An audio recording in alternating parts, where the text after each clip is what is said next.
This is a More Than Just Podcast production.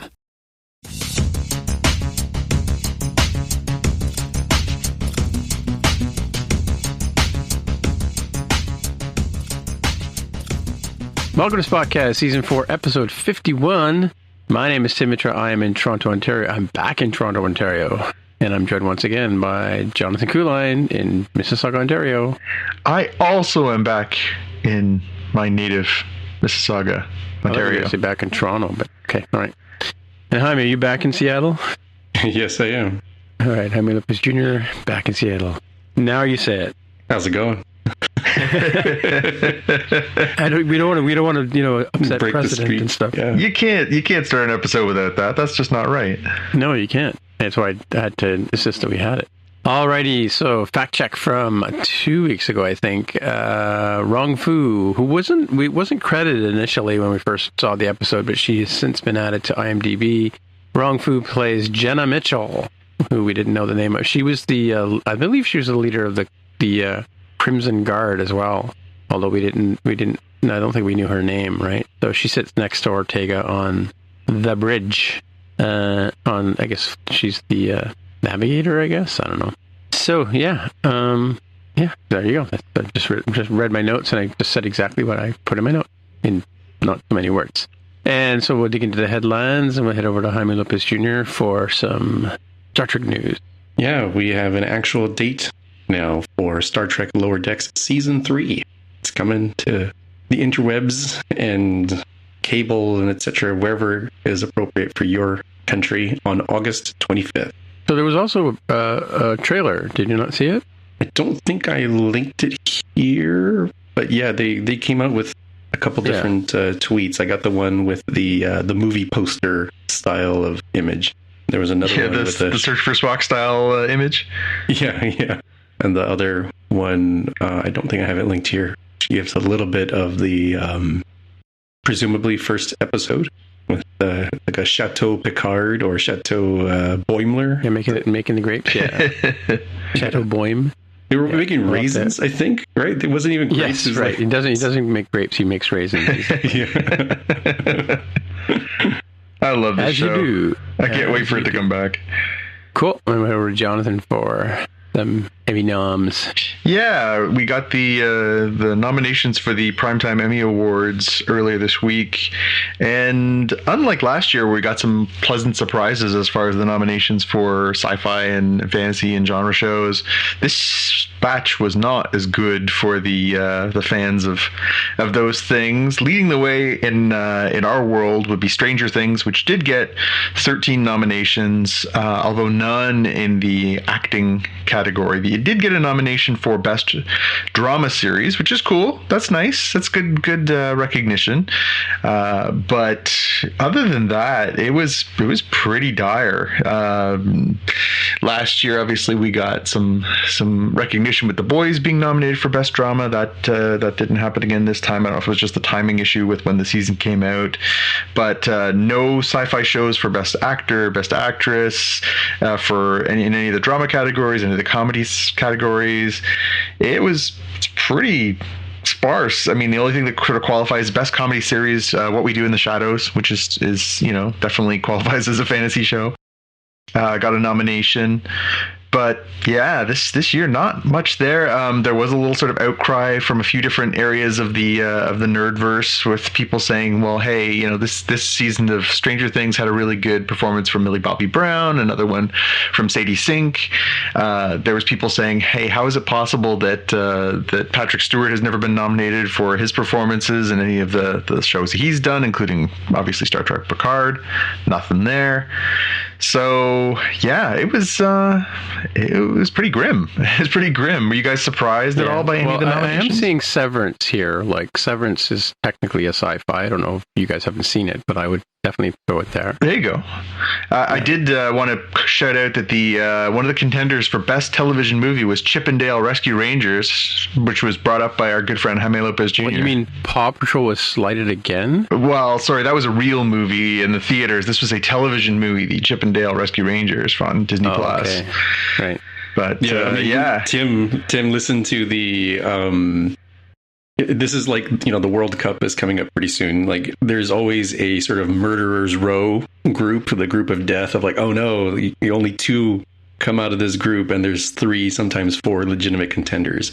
And then, because you've overloaded one of those by random chance, there's always a very easy group where like, yeah, nobody really deserves to come out of this group, and except maybe like one team. And here in Best Television Movie are Chippendale Rescue Rangers, Ray Donovan the Movie, Reno 911: The Hunt for QAnon, The Survivor, and Zoe's Extraordinary Christmas. All of these are, I'm sure, wonderful topics, but really the only one that would have been released in theaters in like a normal couple of years is probably Chippendale Rescue Rangers. The other ones, maybe, who knows, cult classic, maybe some beloved things here, but this wasn't it wasn't exactly a fair category, I think. Yeah. Also, I think that an American coaching a British football team is pretty much science fiction too. Fair.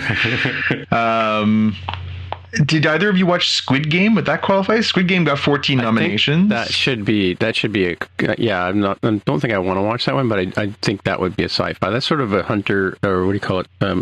Hunter Games. What's that? Hunger Games. Yeah. Hunger Games. Yeah. It's kind of that kind of style of show, right? Yep. Yeah. So it could. It's not too sci-fi-y, but there's enough stuff that kind of needs some pretty good tech to work.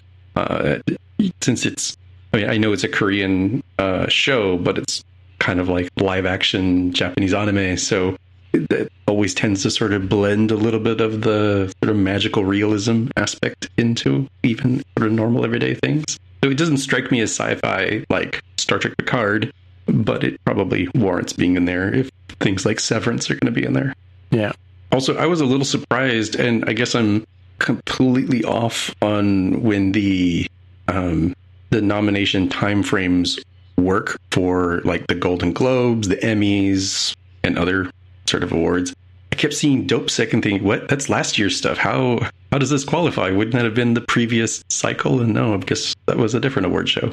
Yeah, it's unclear. I must admit, I didn't look it up to sort of see what the time frame is. It's interesting though, because Stranger Things is nominated, and Stranger Things, obviously, that was premiered in June, so it must include up until then. So that's a pretty big window.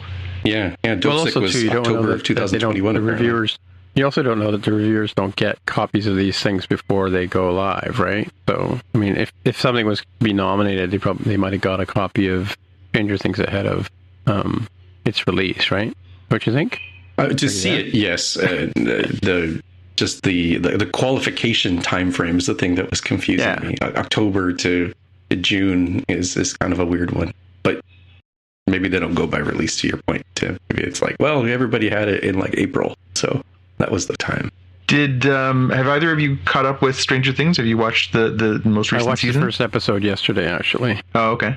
I mean, are you still all up to date? And for anybody who hasn't watched, each episode is at least 115 minutes, which the final episode being 2.5 hours, or close to 2.5 hours, I guess. It's like a movie.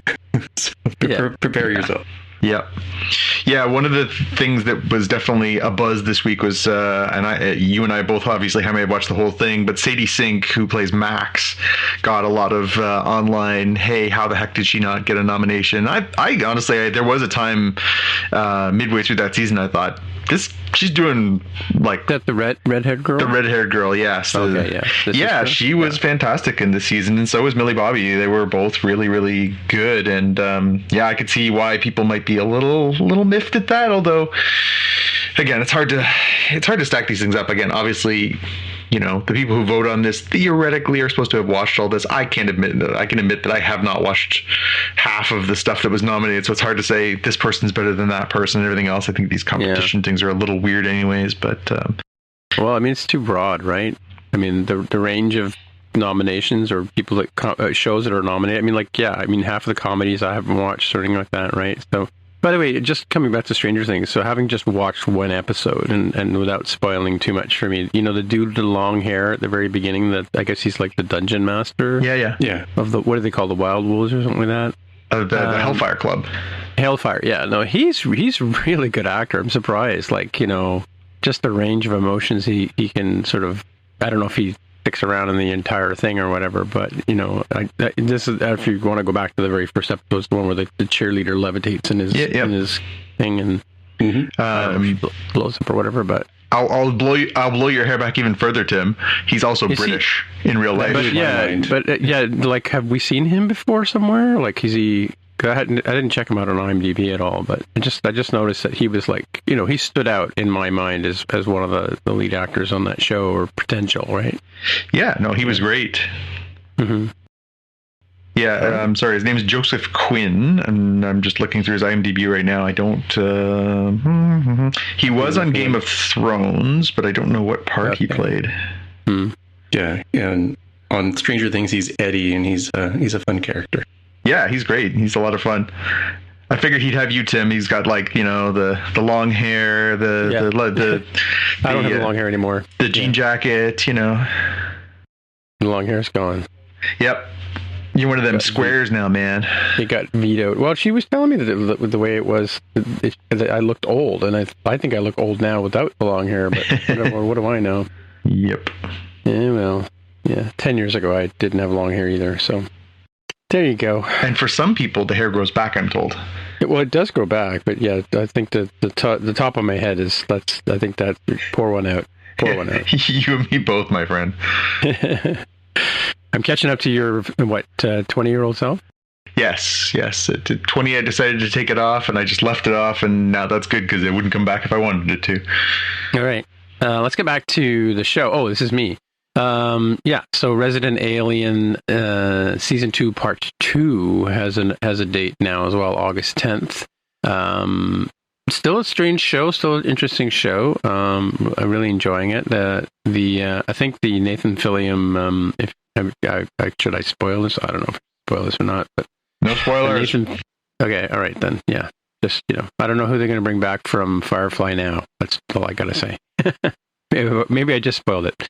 Yeah, looking forward to that show. It's a good show. It's a good, Alan Tudyk is a really good actor, and it's like the Lucy show. He keeps getting himself into trouble, and you just see him going down these paths, and you're like, oh my god, no, don't do that, and then he does it anyway, right? So yeah, interesting sort of he's basically an alien here who's sent to destroy Earth, and his plan gets foiled a lot. Very, very interesting show. It reminds me a bit of, doesn't Gravity Falls take place somewhere in like Oregon? Middle of, huh? Oregon, yeah. It's somewhere like that. It's kind of Colorado-ish, kind of place. But interesting part of America to portray in these things. But there was another show like that was on for a season and died a horrible death. Another sort of sci-fi show a while back. All right. Well, speaking of Stranger Things. Yeah, we also got news this week that Stranger Things is getting a spin-off and a stage play. So the Duffer Brothers, Matt and Ross, have announced that they are going to do a spin-off series under their new deal with Netflix that is under their production company. Based on an original idea, apparently not directly connected to the stuff that's going on in Hawking. So it'd be interesting to see how they try and keep Stranger Things alive. You had to imagine that Netflix, now knowing there's only one more season of Stranger Things, and obviously it's one of the biggest enticements for people to join the service and subscribe, you had to figure that they were going to be really keen to find a way to keep that world alive in some way, even though obviously there's no way they could afford to keep that group of young actors together. They'll have to do something else. But yeah, so they're doing that, and then they also announced that they're going to do a stage play of I'm just looking for the details. I didn't really say much about it, but a stage version of Stranger Things because money. All right. Apparently Charlie Cox and Vincent D'Onofrio will reprise their roles as Daredevil and Kingpin respectively in the Echo series on Disney Plus, continuing the storyline that we saw through Hawkeye. So kind of cool to see that. Kind of makes the whole folding in of the Netflix Marvel Universe characters and pretty nice. Keep that that not sameness is the wrong thing. Tradition. What's the word I'm looking for here? Sequence. Yes, the thread. Yeah. Yeah. Yeah, it's not surprising, I suppose. I imagined that Vincent D'Onofrio would make sense because they would probably do like flashbacks, and Charlie Cox also makes sense since he's obviously returned as Matt Murdock in Spider-Man Far From Home. Those two are not surprising. I guess it'll be interesting to see if we see any more Daredevil supporting characters or any more from the Marvel Netflix Dark Universe stuff creep into this. It would be... I like that they announced it, but at the same time, like, come on, wouldn't it have killed you to have a few surprises in there? The problem is now with all social media and filming on the streets and everything else, it's impossible to keep a really good secret. But yeah, I think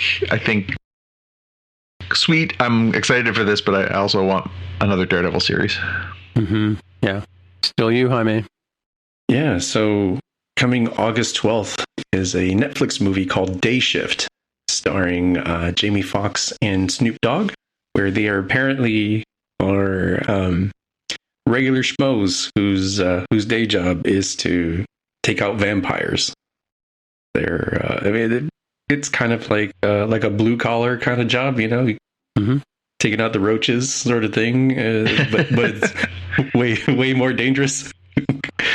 Guys, have any thoughts here on what you saw from the trailer? Because the trailer is about all I know about it. If they don't find a spot to sneak in Wesley Snipes in a cameo, I think they really have failed. Right. Yeah, I mean, it looks funny. I don't know. I don't feel like the vampire thing is just kind of played out. But again, funny. Two funny actors, two good actors. We'll see. Yeah, true. They really needed like ADR in there somewhere. Like it's Morbin time just to throw some stones at Sony. Yeah.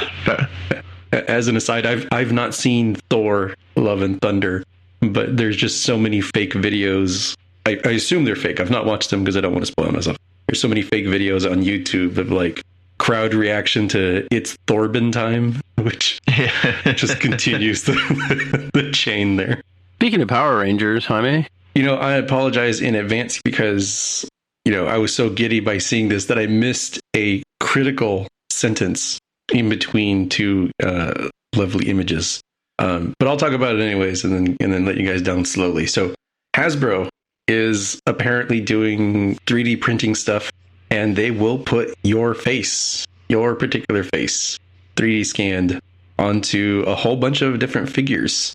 You can do a Power Ranger, you can do, you know, Mandalorian Warrior, it could be Spider-Man or Iron Man, you could be, you know, Black Panther, Rebel Princess, which is, you know, just Leia, you know, all sorts of cool stuff there. It's not exactly cheap for, you know, what you would normally be paying for these figures, but it's not exactly expensive either, given that it's a one-of-a-kind thing, right? So for $60, you too could have one of these if you're in the United States. So I apologize for not noticing that statement there. Yeah, I blame the writer for putting that between the animated GIF of the Power Rangers and then like the Ghostbusters. I was like, oh, cool, and I just completely whiffed on anyone in the United States does. It's limited to the U.S. with no current plans to expand at this time. Hi, May. For Christmas, what I'd like is a Mandalorian with my face on it. Yeah, I wonder how this will work because I was thinking about like, oh, okay, so these guys would probably have to switch their app store to the American app store, scan their face with whatever that Hasbro app is, and then, you know, let me log in as you or something in this Hasbro account from here and then order it to my place. And then I send that over via, you know, Donkey or something to get over on the cheapest possible way. So this $60 item doesn't become $300, you know, just that's the problem. Yeah. I was going to say, you could make yourself like the Luke Skywalker stormtrooper with the helmet on, then you take it off, it turns out it's you, right? Sort of thing. Well, they've done that with a few different ones, because they did a George Lucas as a stormtrooper, where the helmet on, doesn't look like anything, and they did a Jon Favreau one recently that was him as Paz Vizsla, right? Because that's who he voiced on Clone Wars. So yeah. Cool. And Tim, you in particular might want to watch the YouTube video that's in the article the Hasbro was working with Form Labs, and they talk about some of the challenges they went through in terms of, 3D printing being, good enough quality to do at scale with all of these various different textures and etc. So I feel like that's kind of up your alley for that part, that angle of the story. Yeah, the liquid-based 3D printers seem to be much cleaner, like in terms of these kind of faces, like it's funny because there's a service here, there's like a printing company, it might be called a printing company, that you can go in and they'll scan your body and they'll give you back a painted character of yourself, right? And before I sold all my hockey equipment, I was thinking about putting it all on and getting one made of myself, but I never got around to doing it. But yeah, it's interesting. But you're right, it's up my alley. Cool.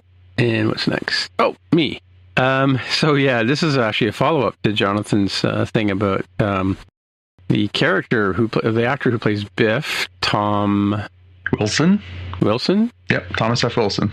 Yes, Tom Wilson. He I don't know when this piece is from, but it's probably pretty old, knowing my batting average. But he sings a song here that's kind of interesting about Back to the Future and all the questions that people ask him. So he wrote a song to answer all the things that people ask him about playing Biff, about whether Michael J. Fox is a nice guy, and was that real manure and all that kind of stuff. And I'm not going to spoil it for you, but check out the song. It's about a couple minutes long. Pretty funny, just the way he sort of is, I guess, a sort of stand-up bit that he does about being bothered by questions about Biff all the time. Has he done anything else besides Biff? Is he a stand-up comedian or something, John? No, he's an actor. He was on a couple seasons of DC's Legends of Tomorrow. He played Steele's dad for a bit there. Okay. He was good. Again. All right. Yeah. Yeah. He's pretty, in my mind, he's typecast as Biff, right? So. Yeah, I think we just didn't have any real history with him before that, and obviously that's his defining role. But yeah, he's been around doing other things for a lot of the time in between. Back to Jaime for some more action. Yeah, so Nintendo has acquired an animation studio named Dynamo Pictures that they will rename as Nintendo Pictures as a subsidiary. Despite the name, it's not clear exactly what's going to happen here, but I will speculate. So they say that this will focus on development of visual content utilizing Nintendo IP. With a name like Nintendo Pictures, and given that there's the Mario movie that's coming out with Chris Pratt and etc., it would kind of seem like, oh, maybe they're using them for films and whatnot. But when you look at the IMDb page for Dynamo Pictures, they're really more like video game CG cutscene kind of crew, which, not downplaying that as not being skillful, but it's a different kind of skill to make the cutscenes versus trying to create a movie, whole cloth the way that like a Pixar or a DreamWorks would. So I kind of wonder if they'll be doing things more in line with, can we make this CG animatic into a movie, or can we make this movie into an animatic, try to reduce costs sort of thing? I don't know. It certainly doesn't seem to me like it will be like a studio, despite the name. Or we might hopefully see a little jump in the quality of the animatics in some of the Mario games or something.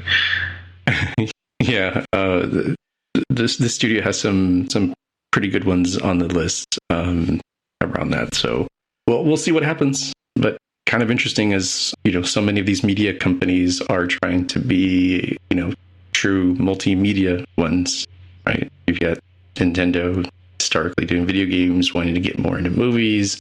Netflix, who's made their own content for a while, is like, hey, what if we made games? And everybody just wants everybody else's money, apparently. So be prepared. Yeah, cool. And then last thing here, just came out, I think it came out today, but got this notice from IMDb that a new Lord of the Rings Ring of Power trailer has dropped. I don't know if you guys have seen it yet or watched it. Yep, came a couple days ago. Mm-hmm. Yeah, kind of told from one of the elfish type characters, not elf, obviously, but just sort of talking about that kind of stuff, and just sort of wispy. I mean, like I'm not sure what we're supposed to get from this, because this is taking place, a long time, obviously, before the what we know of as The Hobbit or even Lord of the Rings stories. So it's kind of hard to sort of put, your finger on who the characters and all that kind of stuff are. But there you go. Kind of in that world. Looks very much like, really amazing parts of New Zealand that you want to go see and that kind of stuff. So it'd be fun. And just speaking of Lord of the Rings, I was watching Carl Urban was on Colbert recently, and talking about Colbert had Taika Waititi on one day, and they had Carl Urban on the next day, and he sort of said, like, you guys are from New Zealand, do you happen to know each other? And Carl Urban goes, yeah, like, come on, there's like 5 million people in New Zealand, like, it's not like we're a small country, but as a matter of fact, yeah, our mothers knew each other, and we used to play together as kids. But he was talking about how in the time that he did Lord of the Rings, he said that, they would basically take him, put him on a helicopter and fly him to these really remote parts. He saw more of New Zealand as an actor in Lord of the Rings than he had as an actual native New Zealander. So, pretty funny. Yeah, it's amazing how many people are where they're from and don't go beyond that. Yeah, I mean, like, I lived in Niagara Falls when I was a kid, and we went maybe once the entire time I was there, and I have been there more times since, taking friends and family. For a while there, when anybody came to Canada from Asia or Europe, my dad would drag them down to Niagara Falls. Look at this big body of water just falling over this cliff. Wow, amazing. Yeah, I had the same experience with all of my European family. It was the same thing. Every time somebody came over, it was trod back down there, especially if they brought kids. Oh, they have kids. You should come too. Yes, that sounds awesome. Let's totally do that. I mean, it's quite a different experience there now, I suppose, but I haven't been back in years, and with all the casino and all that kind of stuff. But Clifton Hill sort of always was a bit of a attraction, but yeah, not much to see beyond, like, you look at the amount of water coming down this big cliff. All right, so it's that time of the show where we get to start talking about something Star Trek shaped, and this time we're going to talk about the season finale, Season 1, Episode 10 of Strange New Worlds. And I'm going to do the recap today, and the episode is called A Quality of Mercy, and it starts with Captain's Log, stardate 1457 Mark 9, and Pike tells us that we're on a routine mission to retrofit outposts on the neutral zone, and this is, as explained in the show, for those of you who have never seen Star Trek before, it is an area of space between the Romulan and Federation space.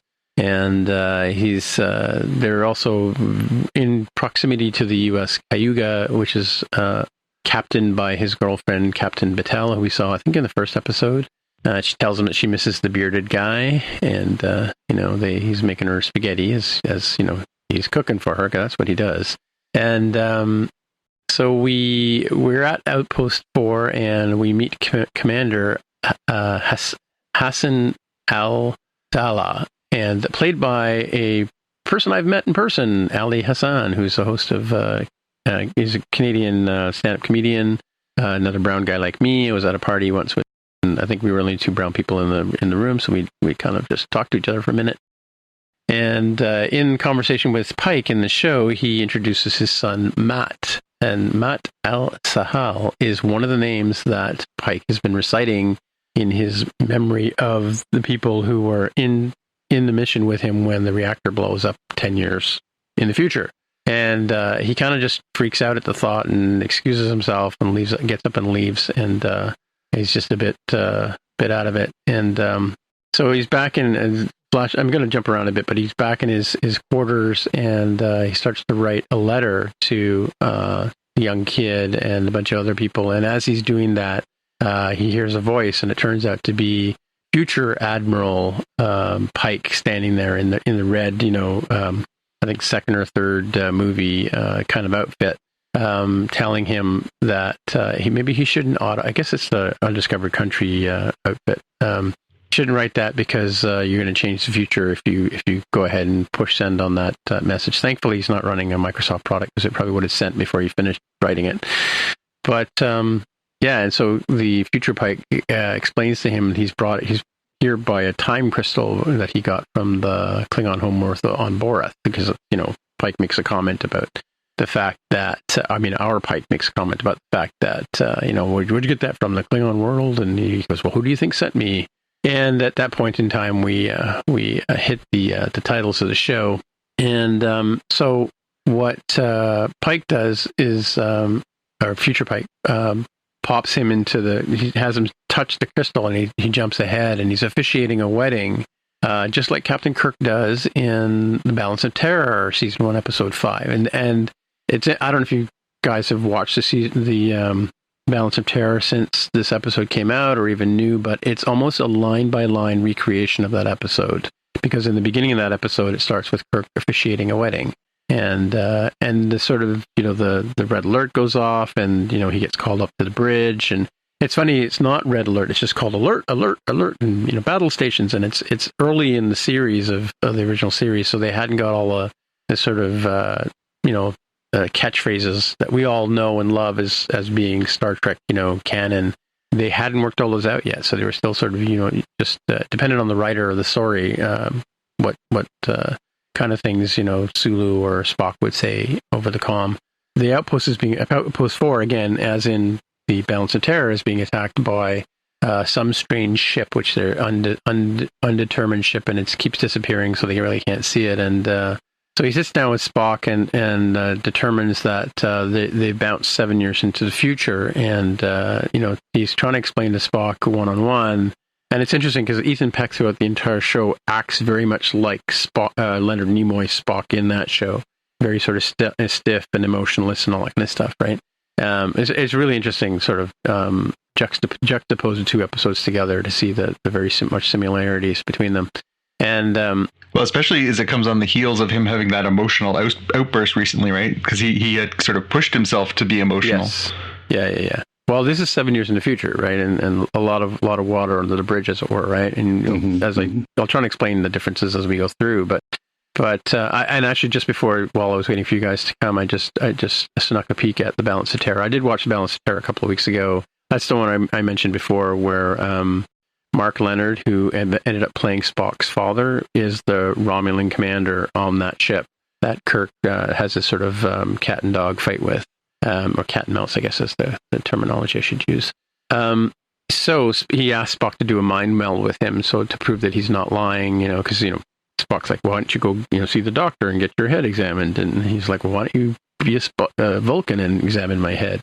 So they kind of talk about the what's going on here. And so meanwhile, as they get to Outpost 4, there's also the Farragut's there, and somebody mentions that's La'an's ship, right? And as you know from a couple of episodes ago, La'an left the Enterprise. So Pike, who doesn't know, like he's just popped into the storyline and doesn't know where everybody is or what roles they're playing. So he's kind of like, oh, really? She's on that ship? Okay, cool. And so Hassan comes on, Commander Hassan comes on the comm again, and he says that they're being attacked and they were hit by some sort of strange thing, and are you receiving me? And interestingly enough, the character in Balance of Terror is also named Hassan, but Hassan with an EN, very much like Hansen, right? But the line by line, what's the lines that Ali Hassan delivers are very much the same lines as they are in the Balance of Terror episode. So that's kind of interesting that it's sort of a retelling of the exact same scenario. And the difference is this time, Pike would have already had his, or would he? No, he wouldn't have had his accident 7 years in the future, would he? But by this time, Kirk was the commander of the Enterprise, not Pike, right? These are all the things that would have changed if he, push send on that message, if you remember, right? So, and then we see the commander shares his screen with, as he's being attacked, shares the screen with Enterprise so they can see what he's seeing. And we see a single lone Romulan bird of prey, very much exactly in the original series style, with the bird of prey eagle painted on the bottom of it, and attacks the ship with a huge energy plasma thing as it uncloaks, kind of thing. Ends up destroying Outpost 4, and part of the conversation that Pike and Spock had in the ready room, but here in the Balance of Terror, Kirk has it on the bridge. talks about the fact that they haven't seen the Romulans, and he says a century in the original show, but 100 years they haven't seen it. Nobody's seen a Romulan, that kind of stuff. And on the bridge, Ortega's is sitting closest to the camera. She's sitting on the right side where the navigator normally sits, or the person with the weapons normally sits, right? And she's got a very sort of different style, different attitude. Like, again, in the same way that Ethan Peck portrays Spock differently, the actress is also portraying Ortega's differently. She's playing as if she's Mr. Styles, who was the guy in the original Balance of Terror show, and he's saying, "I can't be much doubt about who's attacking." Like, it's as if the Romulans are just sort of the natural enemy of the Federation, and we're just supposed to jump in and buy into that sort of idea. So meanwhile, they get hailed by the Farragut, and it turns out that it's we're being hailed by James Kirk, who's the captain of the Farragut. And I don't know about you guys, but he sounds a lot like Rob Lowe to me. I don't know if you guys caught that, just his voice. Anyway, so just to get some reference on him, Pike calls Sam Kirk, who's one of his science officers, in to give him the rundown on James Kirk. And he says he's a real charmer, and he doesn't like to lose, and he's a bit of a wild card. A rule bender, I think. Yeah, rule bend. Yeah, he's a real pain in the ass, but underneath he's a good captain, kind of thing. And these are all sort of the things people have said about Kirk after the fact. Back in the original series day, he was sort of the top commander of the day. In fact, he was like star of the show as well. So in part of the proximity to where they are, there's a comet nearby, and Spock says, as they go through that comet, or as they go near the comet, we may be able to catch a trail of them. And I think it's actually Kirk that suggests this, and they might be able to get something there. And in the original Balance of Terror, Uhura hears a sort of a code in a transmission, and she grabs it and decodes it, kind of thing. And this one here, they notice there's a signal inside the tail of the comet, and as if the Romulans are trying to hide their message. And the bridge crew grabs it, and they start to decipher it, and they get an image of what the Romulan bridge would look like. And surprise, surprise, the Romulans look like Vulcans. And it's not quite exactly shot for shot in this part of it, but everybody on the bridge just turns one to the next, to the next, to the next, and they all end up looking at, obviously, Ethan Peck dressed as Spock, and he does his best job not to overdo it, but he does the Leonard Nimoy eyebrow raise thing. It was very subtle. It wasn't quite as exaggerated as I thought it was going to be. I thought he was going to just completely go for the eyebrow, but he was very subtle. Yeah, and it's interesting. I did watch that scene in the Balance of Terror just before we recorded, and Nimoy doesn't quite. I think it was probably the first time he ever did it on the show, because it wasn't quite as developed as I remember, as well. But so this timeline's Captain Kirk beams over after the commercial break, which we don't get commercial break because we don't have to sit through commercials like Jaime does, and it kind of explains that the Romulans have the upper hand here, and we can't show weakness to them, and the comet may be able to give us sort of as they go through the comet's tail, they may be able to give themselves away. And so in the original Balance of Terror and in this story, the facts about the ship are it takes a huge amount of power to cloak, and they can only fire when they decloak. And so what they determine in both this story and the previous story is that perhaps the Romulans their sensors don't work when they're cloaked. So Kirk suggests that why don't we just kind of fly near them and slowly move in closer to them as we go, and they may just see it as a just sort of a reflection from the comet, kind of thing, right? Mm-hmm. And so they do this, and as they go through the comet, they expect to see the Romulan bird of prey on the other side. They don't, and it turns out that the Romulans are on the Farragut 6 and starts firing at the Farragut with a big plasma weapon, and pretty much disables the ship and blows half of it up. And this is when we learn Mitchell's name, because Pike says, start firing phasers, and she starts firing, and she actually clips the Romulan bird of prey, and then he goes, good shot, Jenna, and that's how we get her first name. And So anyway, the plasma weapon turns around and fires at the Enterprise and doesn't take them out. Like, this super plasma thing is supposed to be so strong it'll go through the deflectors as well, or the shields as well, and that's how it is able to destroy the outposts that it's been doing. In the Balance of Terror, it destroys them one after the other. So it destroys 2, 3, and it's on the way to 4. And it has actually blown up Outpost 8 in the Balance of Terror episode. But anyway. I love it when the enemies decide to target these things in numerical order. It really makes it easier to find them. Well, it's funny because in the map they show in the original series, they show like a PowerPoint slide. And showing this sort of curve rising off to the right, and the outposts on our side, and they're all literally numbered outpost 1, 2, 3, 4, 5, 6, 7. So if you just wanted to go and pick them off, you just start on 1 and go. And so blowing them up in numerical order is not that difficult, really. It's not like you have to randomly hit them, but and of course they weren't super creative about the names back in the 60s, right? So plasma hits the Enterprise, kind of disables them a bit, but at the same time, the transporter chief has beamed over the surviving crew of the frigate, which includes Commander La'an, and Pike runs down to the transporter room to play along, and he gets a big hug from her, and he's like, "I don't remember you being a hugger," and Lieutenant La'an, and she says, "Lieutenant, don't you need to buy me a drink now?" Yeah. Because I'm a commander. Can't you tell with my yellow outfit on that I've got on? And she's smiley and, more emotional and not like how he remembers it all, right? So Kirk calls him to his ready room, and in the heat of battle, Kirk is like, fire on them. And, Pike is a little bit more, he's still the Boy Scout, and he's like, I'm not going to do that. I'm, whatever. I'm going to take my time, and I don't want to hit you. And when I'm aiming for the Romulans, and so anyway, Kirk gets him alone and says, "You flinched. What's up, man? You flinched."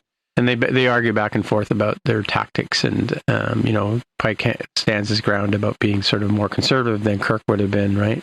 And then Kirk basically just says, "I won't underestimate the Romulans again," kind of thing. So meanwhile, Spock has noticed that he calls him up to the bridge because he's noticed that they're leaking something. Some sort of trail is being left behind, and he surmises that they probably can't get home in that condition, and so he's like, can we figure out where they are? And he goes, yeah, I think we can. So Pike gets Uhura to hail the bird of prey, and he eventually gets through to them, and he just sort of says, "This is Captain Pike, blah blah blah blah blah," and he calls for a temporary ceasefire between him and the Romulan commander, or captain, I think he calls him, but he says, "I know you attacked our outposts. I have footage I have a YouTube file of you guys doing it. I have an MP4." And this is a fight that started before either one of us was born. Like, why are we doing this? In fact, William Shatner says that to one of the bridge crew in the show, this is not our fight. It happened well before we came along, right? And in our culture, your words show weakness, is what the Romulan says to him. And he says, well, why don't we take 2 hours, bury our dead and repair our ship?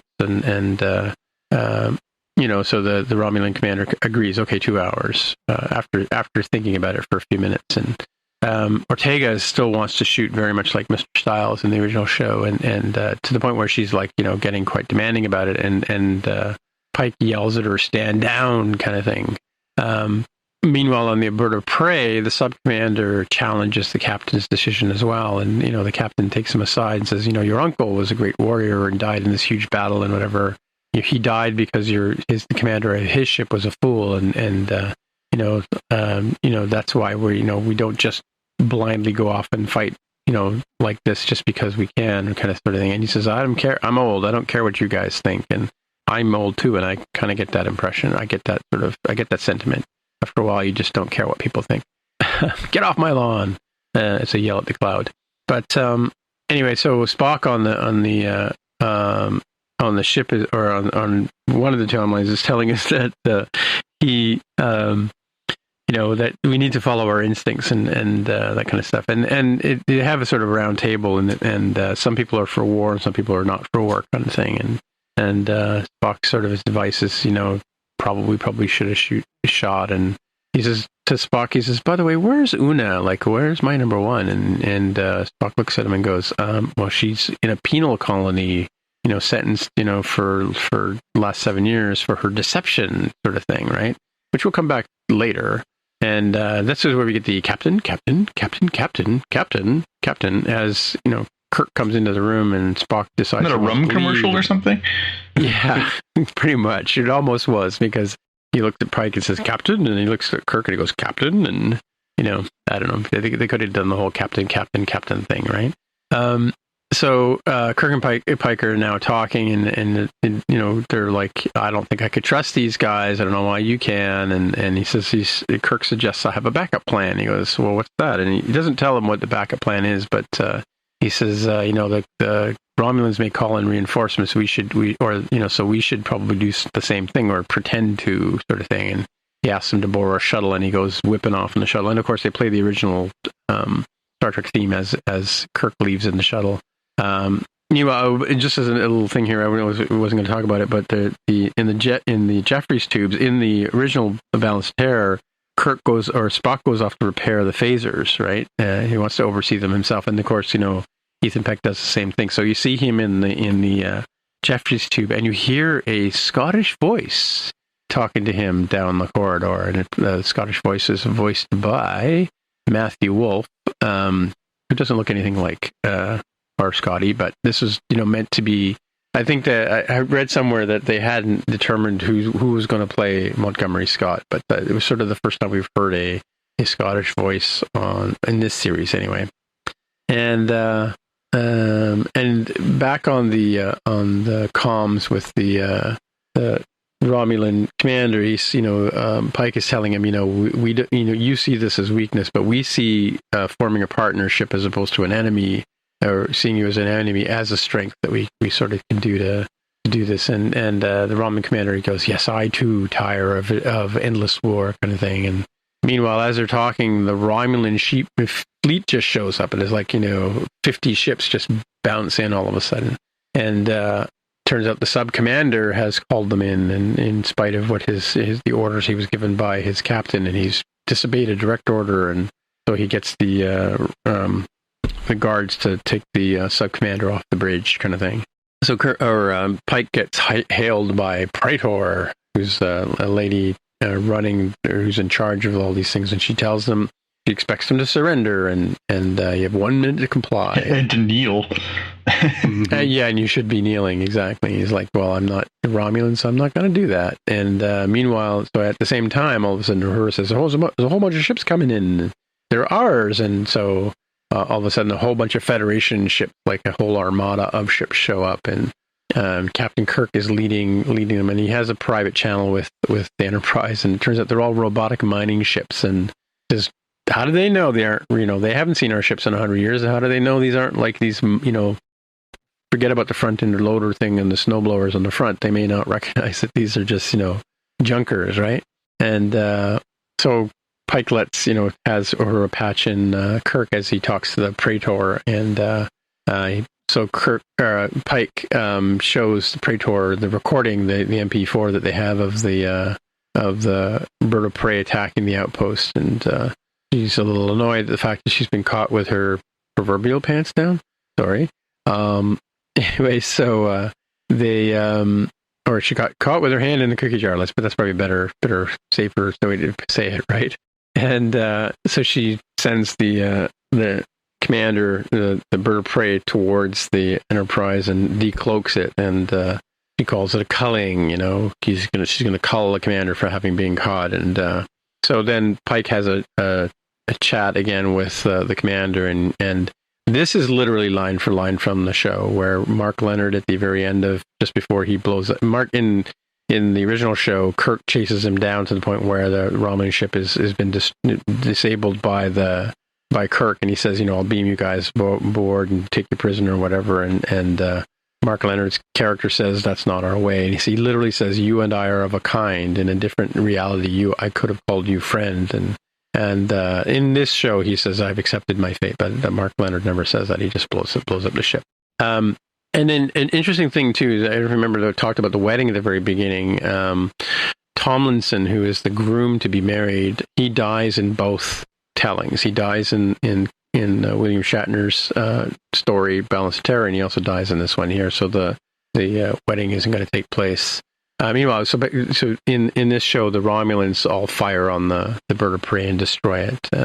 Meanwhile, he's let's hit it, let's get out of here, and turns out the warp drive is offline, and so the plasma weapon they start to attack the Enterprise, and Kirk maneuvers all the drones so that they're between the Enterprise and the Romulan fleet, and as they do that, Kirk's ship gets hit, and so Pike gets the crew to transport him over back onto the ship, and as he beams over, the drives come back online miraculously, and maybe they just have to turn them on and off again or whatever, and they decide to warp out, and just as they warp out, there's a comm comes over the sort of the Romulans blast a wide open blast declaring war, and so Pike's like, I guess I kind of screwed that one up, and he's trying to figure out why he was here. At one point, he talks about maybe I was here to stop Kirk from starting a war, but now he's realized that in fact it was him that started the war, or the two of them started the war together, I guess.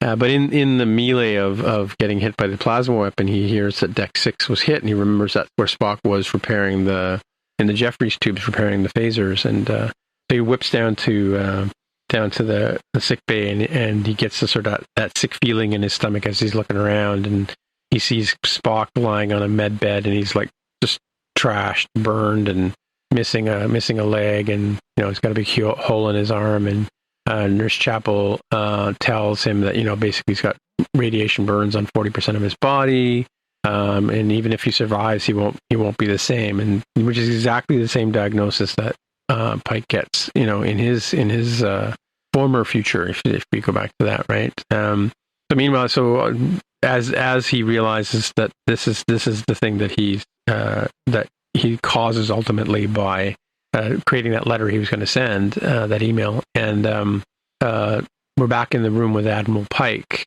back in his quarters, telling him that so millions die as a result of this war, and that the war is continuing to the day when he's an admiral in the future, and just never goes away. And the reality, Spock is needed, as we all know from having lived through the last through the Next Generation and all that kind of stuff. Is Spock is one of the Ambassador Spock leads the way to Romulan reunification, and gets them to cooperate with Federation, and brings peace. And so without Spock, that the friction between the Romulans and Federation will never go away. Mm-hmm. So he's kind of an important guy, and then Doctor Strange tells him that no matter what play of the world. Oh no, sorry, not Doctor Strange. It's actually Admiral Pike. Tells him that no matter how they look at it, the Klingons have used the time crystal to determine all the different timelines, and in every single one of them, Spock dies. So you have to stay on the path that you're currently on, because this is the path that never should have been taken, kind of thing. So Kirk, shows up at the door, and Pike just says, "What are you up to?" He goes, "Oh, I'm just talking to myself." And turns around, of course, Admiral Pike is gone by this point. But he says, "Yeah, I get this feeling I was supposed to meet you," as they have a drink and clink glasses and that kind of stuff. And he said, Kirk says to him, if you had just chased the ship and taken it out, which is what Shatner does in his episode, none of this would have happened, kind of thing, right? So Pike he goes and grabs the crystal which is still on his desk, and touches it, and he's back into his own timeline. He's come back into our world, or our timeline, I guess. And he just says, "Computer, delete file," and deletes the email. And Spock walks in. He goes, "I'm so glad to see you." He goes, "What are you talking about? You just saw me like a minute ago, dude."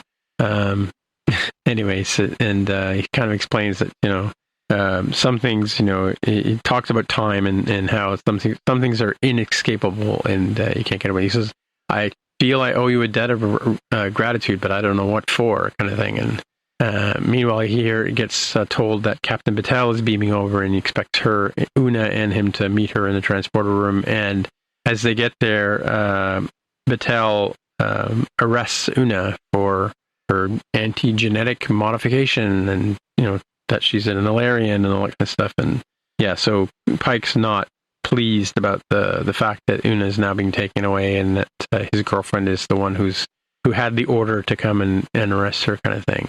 And yeah, we're not happy as we fade in on Christopher Pike's face, and he stares into the camera, and that's the end of the show, end of the season.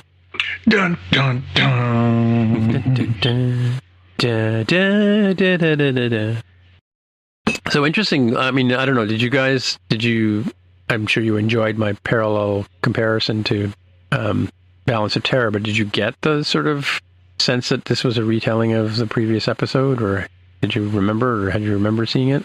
Yeah, I didn't know that it was quite as line by line as it was, but I knew it was very similar, intentionally so, to be like, a whole bunch of stuff is the same, except different person at the helm, somewhat different action taken that fits their personality better than the other person, and the consequences that happen. Yeah, I mean, even some of the things that Spock says are literally lifted from that same plot. I mean, it's not identical, but like it's kind of like, they put Pike into the position that Kirk was in. What would, it's kind of like, what would Pike have done kind of scenario, right? Yeah, I liked how they sort of juxtapose how Pike's demeanor would go through the situation versus Kirk's demeanor. Yeah. It really was a fun exercise as a Star Trek fan to go through, and because you're right, Tim, like the parallels, I mean, I think you got it even more stronger than Jaime and I did, but to see the parallels between those two episodes and to see like how Pike plays it versus how Kirk plays it and how they're just so very different as captains is pretty fun. Well, even with the Kirk character there to call him out on his decisions, and the sort of fun things about, like, the last thing he says to him, like, if you had just chased him and taken him out, which is exactly what William Shatner's Kirk did in that whole episode was sort of I mean, it was the fifth episode in ever, really, so it's probably one of the first episodes people would have seen, because people don't always see the very first one, but just sort of the cat and mouse game that the two. And I don't know if you remember, but I've always thought of it as an interesting episode of Trek in general, because it's kind of like two warriors cut from the same cloth, put into battle. Not like the Gorn episode, that's a stupid episode, but the two warriors put into the same scenario, and how would and they're enemies, but they appreciate, like much like the Christopher Plummer. What's his name? The commander with the eye patch. How he appreciates Kirk, as a equal warrior kind of story. I mean, that's where that sentiment came from. That I would have liked to meet you on the field of battle, I think, is what Christopher Pike's General Chang, I think, yes, yeah. He says that in the Undiscovered Country, because in the Undiscovered Country they're at peace, right? Or they're brokering peace, right? Yeah. Mm-hmm. So it was kind of a weird way to end the season, though, because they kind of pepper through the Una stuff, which is obviously what we leave as sort of the cliffhanger for season 1 into season 2 is, Una's been arrested. Now what? But it really is kind of incidental to the larger plot, which is Pike has to stay on his path. I'm not sure it entirely worked for me as far as sort of the way they tried to sort of weave those two things together. I think they could have just arrested her at the end. That would have been... Yeah, like it almost felt overwrought to have it sort of peppered through a few times there. Like it was like a big stunning secret. Like we knew, like I'm sure you guys were doing the same thing I was, which was like, oh, this is tied into her big thing that she revealed earlier. Like we kind of knew that shoe was waiting to drop, right? Yeah, she does say that, in fact, when he tries to defend her, too, physically, right? It's interesting, too. I was thinking about that from that, because the Majel Barrett's one between the pilot and, where did she go? That's the first question I always had, like, oh, cool, they have a female number one when I first saw that episode, the Cage, right? And but where does she go? Like, we just don't know, right? Yeah, I will be genuinely surprised if she is written entirely off. Oh, I don't mean she'll be written off. It's just sort of one of those mysteries of Trek. Is like, where did that character go? Yeah, and, no, I think that's one of the things. But maybe a lot of Star Trek fans were kind of hoping that they would flesh out her story and explain that transition and everything else. But it is kind of strange. I didn't know if they would move it towards this quickly, but yeah. I will, as a feminist, take offense to the fact that they had to make her genetically modified to have her be a strong woman. Yeah, but Lon is a strong woman, and she's not genetically modified. As a matter of fact, she's kind of petite. But she's got issues too, right? I mean, like, they can't just have a strong woman who, like, mind you, I guess Captain Batel is that strong woman, right? Well, but also the Chapel character is a strong woman, and the Ortega character is a strong woman, and Uhura has been a fantastic strong woman in this show. I think all of the female characters have gotten some real runway on this show, which is it's actually it might actually be a little more tilted towards the female characters, which I think is great. But yeah, I don't think it diminishes Una to have that in her, except for the fact that she's superior physical strength and everything else. Yeah. So now that we've gotten from 1 through 10, this is the first full season. What's your grade 1 to 10 first season of Star Trek: Strange New Worlds? I still rate this as a pretty decent track, right? Like it's very respectful to the original series in that sense, right? Mm-hmm. It's got that same sort of tone to it. I think, like, in some of my criticisms about Discovery have been they're kind of stretching it to get, how do they solve the dovetail, the prequel problem? Well, let's just make them bounce them 3,000 years into the future, right? Which, to be fair, is a pretty elegant solution. I will say that this one so far seems to be elegantly dancing around the prequel problem in a way that the first couple seasons of Discovery didn't do as well. Yeah. And certainly that Enterprise didn't, and certainly that some of the other sort of timey-wimey things of Star Trek haven't done as well. So there's that. Well, and this series came out of Discovery too, because they kind of, got Anson Mount in, and Ethan Peck and Rebecca Romaine. They weren't really, I don't know if they, like, do you think they were thinking about Strange New Worlds when they brought the Enterprise back to Discovery in season 2? Yeah, I do. I think they had backdoor pilot thoughts right then. I thought, if they're going to build that set, I think if they're building those sets and doing the kind of beautiful detail that they've done on recreating but modernizing the Enterprise bridge, I think they were like, okay, let's plan for more of this and just make sure that we're confirming that people like it. And then obviously the response to the revised cast and everything else has definitely vindicated their casting and everything else, and here we are.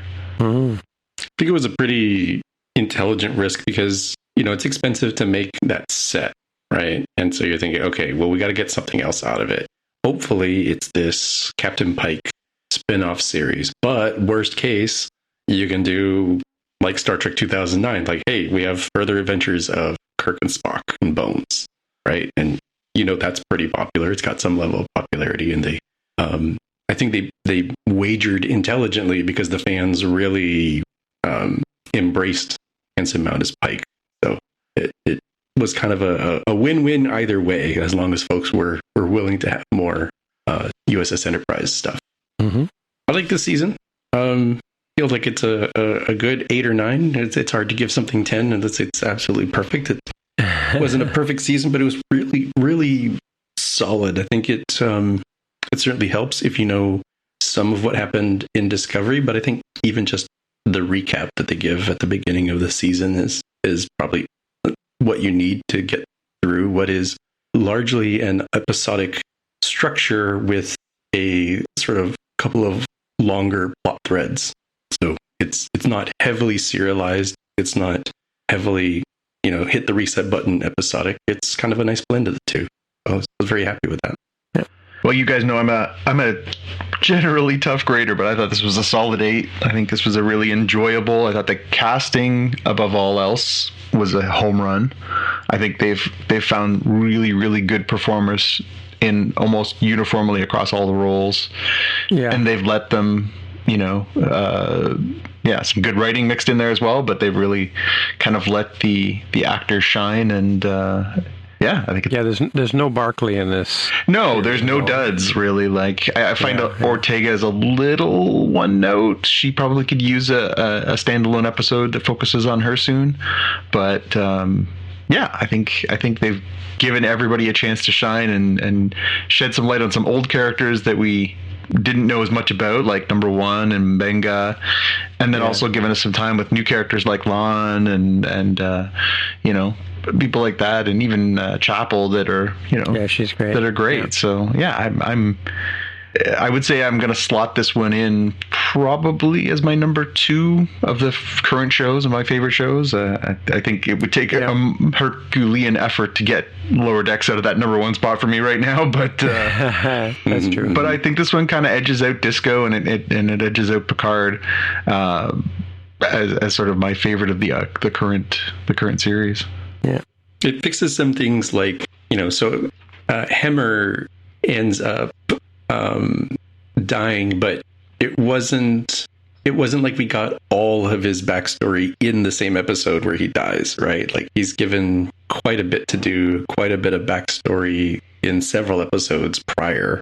So even when we can foresee his death coming, it's not like, oh, okay, here's this background character. We've never, really heard anything about them. Suddenly we're getting their sob story, how their mother and father never agreed or something. And, oh, that person's definitely dying now, right? Like, it wasn't quite as telegraphed as, some of the other shows, which I think speaks to them taking the criticism for where they didn't quite hit the notes and how they can adjust. Yeah. Cool. All right. Let's move on to Ms. Marvel. Yeah. So the season finale starts pretty much, I think, right up from when episode 5 ended, right? So you've got Kamran and Bruno after the Department of Damage Control, or just Damage Control. Jaime, you might want to just we didn't do any recap on 5, so we might want to just sort of. I thought we did. I lost track of where we had talked about it. Yeah, no, we did 4, but we didn't do 5 or 6.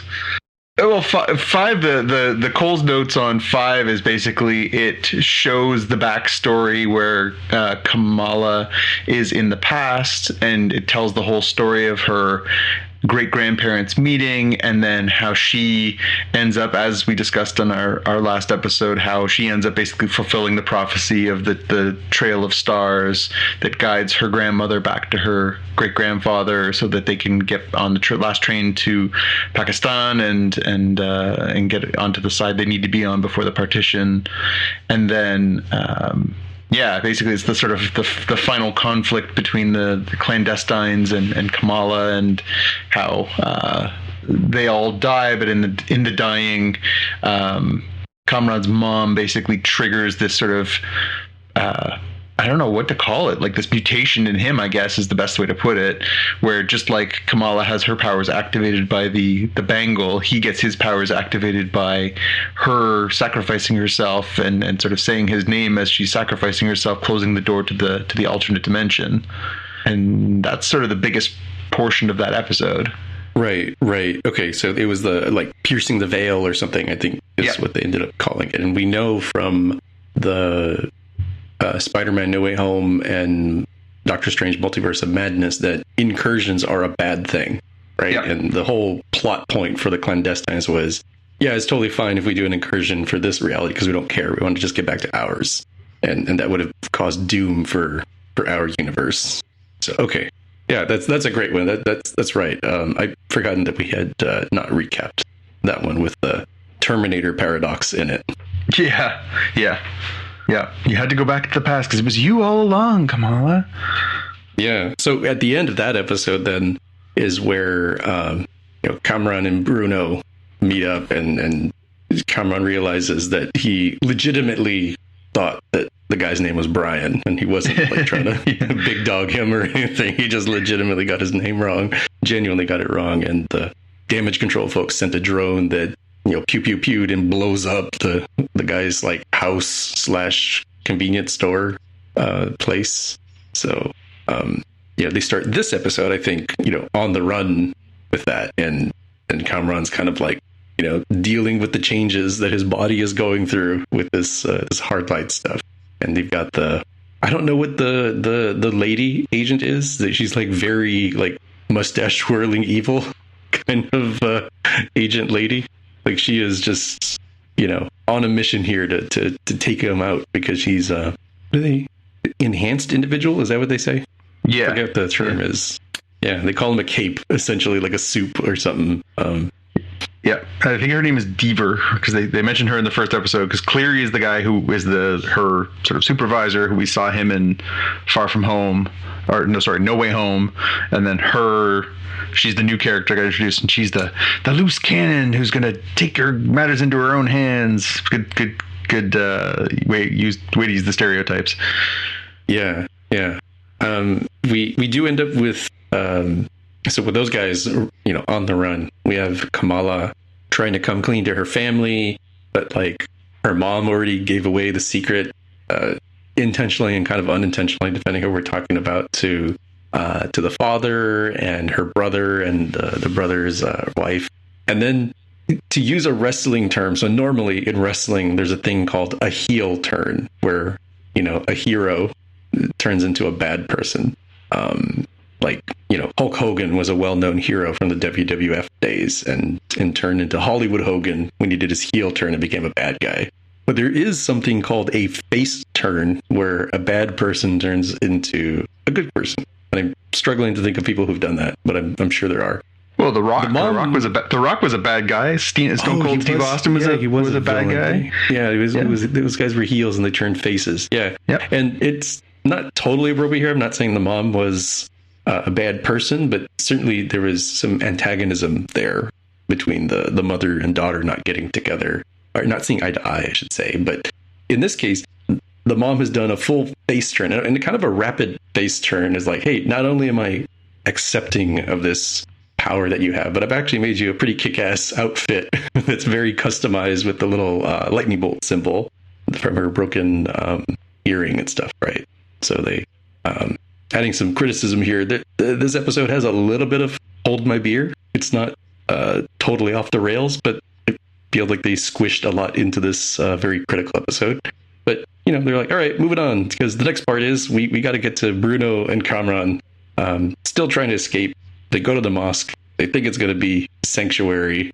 Nakia's like, no way, man. Like, maybe in a church or something, but not in a mosque. They're definitely coming in here with agents. And Deaver, who said her name was, she does come in with a whole bunch of armed guys, and everybody like immediately pulls out their IDs. They're like, we've sadly been through this too many times before. Yeah, that was both hilarious and obviously brutal, right? You know, like definitely good commentary, fair commentary in that one.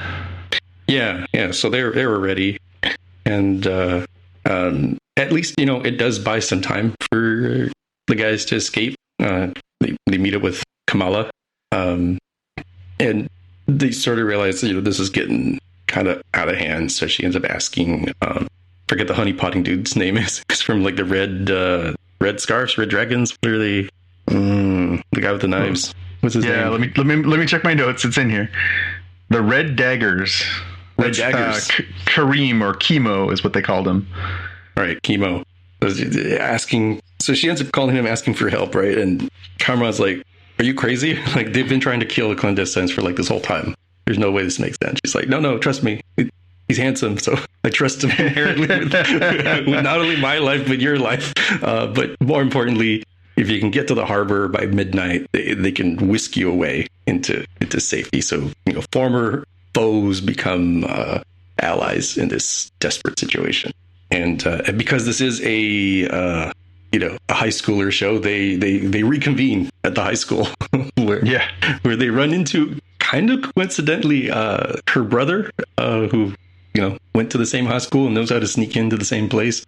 And I forget the social media. Zoe, thank you, the influencer teen. And they do some Home Alone style, you know, prepping to fight off the agents with like deception of, you know, people wearing the same outfit and showing the agents that Kamran is wearing the red baseball cap with the hoodie and stuff, and setting off little smoke traps with fire extinguishers, and they've got the softball or baseball pitching machines. They're just pounding through them and everything. I think they end up using the social media. Is this where they use the social media thing to be like, yes. hey, I'm on Instagram. Everybody come to the high school because they are trying to murder us out here. Please help us out. Get the word out. Yeah. So there, the Home Alone stuff happens. It's actually a little darker given recent tragic events. Yep. But the guns here at least are meant to stun, at least, right? It's in that Princess Leia stunning donut. Yeah, I'm confused, and I don't know if you want to take it up now or circle back to it, but those things seem to have some odd settings, because at one point they're shooting them towards people and they clatter over a few chairs. At one point they shoot them and it blows a hole through a piece of concrete in the wall. It's is that guy just got his turned up a little too high? What's going on there? Yeah, I wasn't fully clear on the special guns there they have, if they're tunable in some way, or if it, depending what it hits, it reacts differently, or is it like a power washer that uses water with on the lowest setting it'll kind of sting, and on the highest setting it'll rip off flesh, depending what you're doing with it. Yeah, it felt like it was a little all over the place. Yeah. So despite what's kind of going on with the Home Alone thing inside the school, apparently you said Cleary was the guy? commanding officer. Yeah, he's Cleary. So Cleary calls in and is like, hey, it's not looking too good. We just need to evacuate and back off. And I need you, Deaver, to tell me that you understand this command. And she kind of wriggles out of it and does the complete opposite, right? She goes rogue. It says, we're to call in backup. We're gonna really take this to them. And I think this is maybe where the live stream happens, right? And they make their way out of the building. Kamran is losing his cool because he sort of figures out en route that his mother has died and she's not coming back. So he's got grief and body changes going on. It's just a bad combination. It's all a metaphor. Yeah. These changes in your body, kids. And I know the crowd starts amassing outside, and then he starts getting enraged. There's do they start shooting him now, or does she? I apologize. It happened quite fast. She ends up containing him, right? To power things down a little bit, try to cool things off. Yeah, he starts basically losing his cool, and these huge spiky tendrils keep coming out of him, threatening the crowd, threatening the people, threatening the damage control, and threatening her friends who are all in the back of the paddy wagon at this point. And then, she basically drops a bubble around him to try and sort of cool him out a little bit. Yeah, and then she makes the hole, right, for him to escape, and she takes on the agents with her embiggening power and stuff, and fights, and eventually it is quite a lot here, but the community helps her, right? They surround her, not really in an I am Spartacus, but more of a if you're gonna go to her, you got to get through us sort of thing, right? So she can escape, and even the police turn on the damage control agents and hold the line, and so but then in typical police fashion, they do the turnstile when they go for her. They just let the damage control guys walk through. I'm like, oof, that is a deadly commentary on the cops right there. Very very thin is this blue line, apparently. Yeah. Harsh, but perhaps fair. Yeah. So we've gotten through here. She's escaped. I think as we start winding things down with her and her family, we find out about her name. Why they named her Kamala, and the dad is describing how they tried for years to have a second child and just didn't think it was going to happen. And when this occurred, tells that her name eventually ends up being kind of a really cool name. Where in Arabic, it's perfect, which kind of applies for this this sudden gift of a child. but in Urdu, it's closer to Marvel, which is great for her because of her, fandom for Captain Marvel. So it's pretty cool to sort of have that destiny happen of why she'll be Miss Marvel, right? I think here is where we end up with Bruno, who maybe by this point has gone to Caltech, because he got that cool. It's not study abroad. It's like exchange. It's like an program. early admission for. Oh, early admission. Yes. That's right. Yeah. So he comes back. He's like, all right, Kamala. So like, not only do you have this special thing because you're like a djinn, right? But I checked your family and their DNA, and like you're actually different. You have this air quotes mutation in your DNA that makes you different. Yeah. So they've laid the path here, haven't they? Or yes, for bringing things together here. In the, I'm going to call it mid credits or post credits. I don't remember where this scene happens. You've got Kamala there, kind of just chilling, and then she turns into like a tornado spiral sort of thing. And what should occur is seemingly she has been switched, not in minds or anything, but just like, transported elsewhere, while in her room, Captain Marvel appears and sees that she is in a teenage girl's room who is heavily a fan of her, and she runs off. I think that's the end. It is.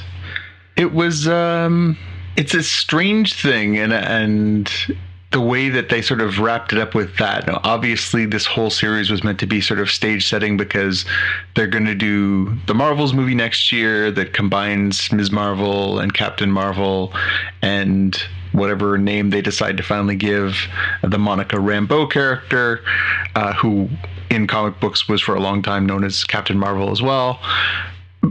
But it's quite the twisted crossover ending for a series like this, because chances are we're not seeing these characters again until next, I can't even remember when the Marvels is coming up. I believe it's next fall, and not fall of 2022, fall of 2023. That's a long time. Yeah. I think we had talked about on this show, I think you had brought up that there have been many people who've had the mantle of Captain Marvel, and one of them was a guy who had these like cosmic bands or something, right? And there's the speculation that like, oh, maybe the bangle here is going to be that connection to Captain Marvel. And it certainly seems to be that way, given that the bangle, did bangle things and teleportation happened and Captain Marvel appeared. Just seems like more than just a coincidence. Yeah, it'll be interesting to see how they weave these things together. So this is obviously, they've mentioned sort of the mutation, which is a tricky one because they danced around that a little bit with the sort of Agents of S.H.I.E.L.D. stuff, and they danced around it with that Inhuman series that they did on television, but they've clearly kind of written those off to the side now because they aren't really strictly looped in. Although, Black Bolt did appear in Doctor Strange, but it'll be interesting to see how they sort of weave these things together.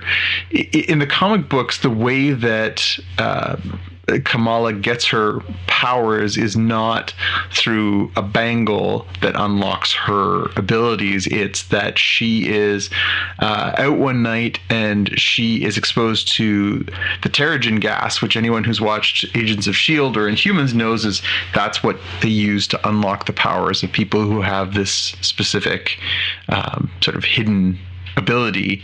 They use this sort of special gas, and it can trigger that mutation and sort of give you those powers. That's what happens to her in the comic books.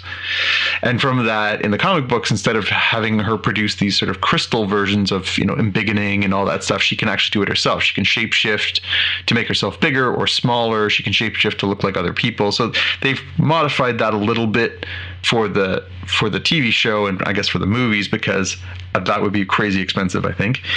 But and also, again, making her get really small is very Ant-Man. Making her get really big is very Giant Man. Making her change shape into other people is very Mystique. So I guess they're trying to do their own thing by giving her some sort of more unique powers here. But also, I'm sure it has something to do with the television budget too. it will be interesting to see how they tie it all together, the whole idea of the mutation, because we did see, we mentioned it in a previous episode, that where they get the bangle, where Aisha, her great-grandmother, gets the bangle from that temple, we see them taking it off of Blue Arm. Blue Arms are Kree. Kree are obviously tied into the Captain Marvel story, and obviously that ties into them seeing them switch places here at the end, but also the Kree are also tied into the Eternals stuff. And then we also saw on the floor of that chamber that they were in the insignia of the 10 rings.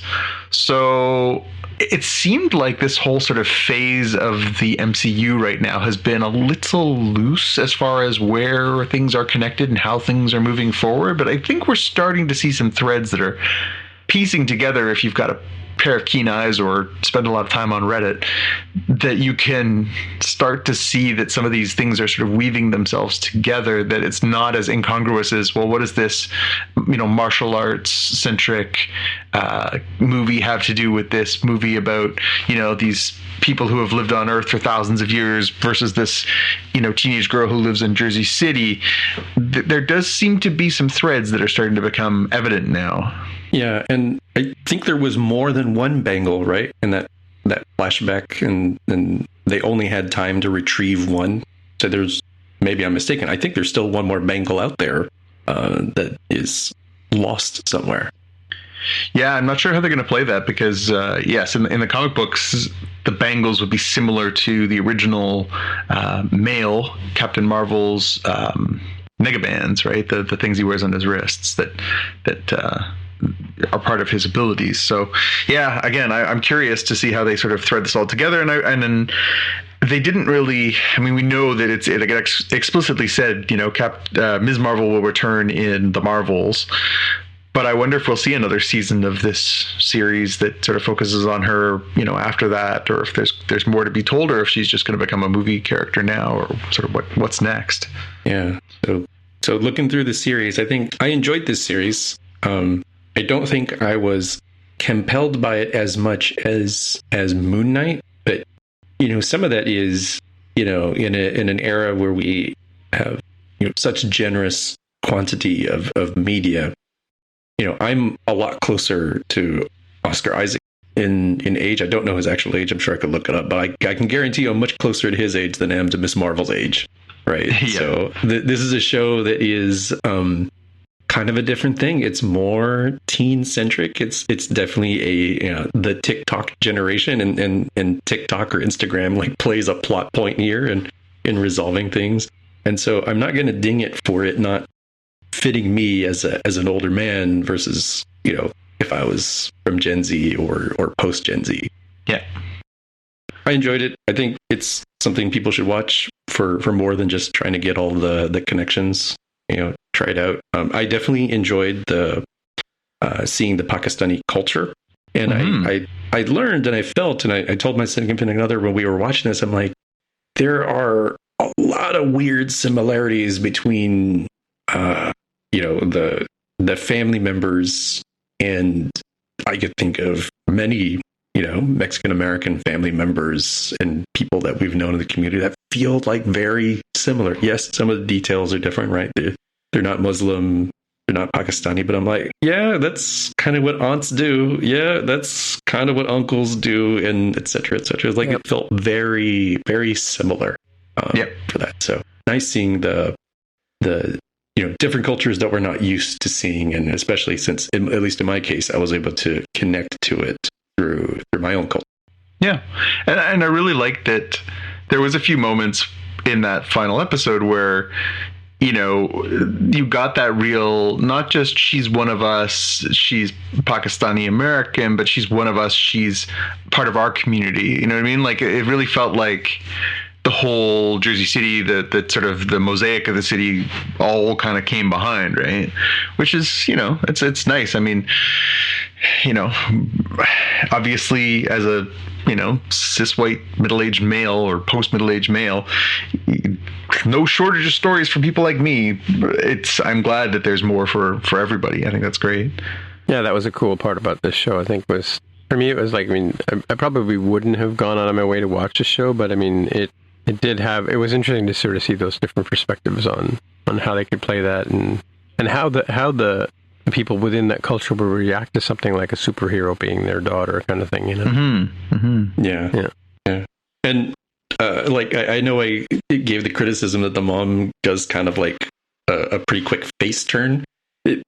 For me, the criticism is more about like the mom's character, where she started in episode 1 versus where she is here in 6, and like how quickly she ended up sort of buying into this lifestyle change for her daughter. But that's for her as an individual versus like, this is a post Avengers, post the snap and the blip, you know, craziness where, you know, somebody starts getting weird powers, like, all right, I guess we got one at our high school then. You know, it's not like, oh, we've never seen supers. No, you've seen some crazy stuff. You've seen Sokovia lifted in the sky. You knew people who are now, you know, older than their younger brother because they came back 5 years later, you know, that sort of thing. So, sorry, they're younger brothers who are older than their older brothers, sort of thing, right? So, yeah, like it's a nutty world that you live in. So I take that into account, especially because it's very clear that like the general populace knows about stuff like the dad dressed up as the Hulk, right? So it's very clear that it's not just a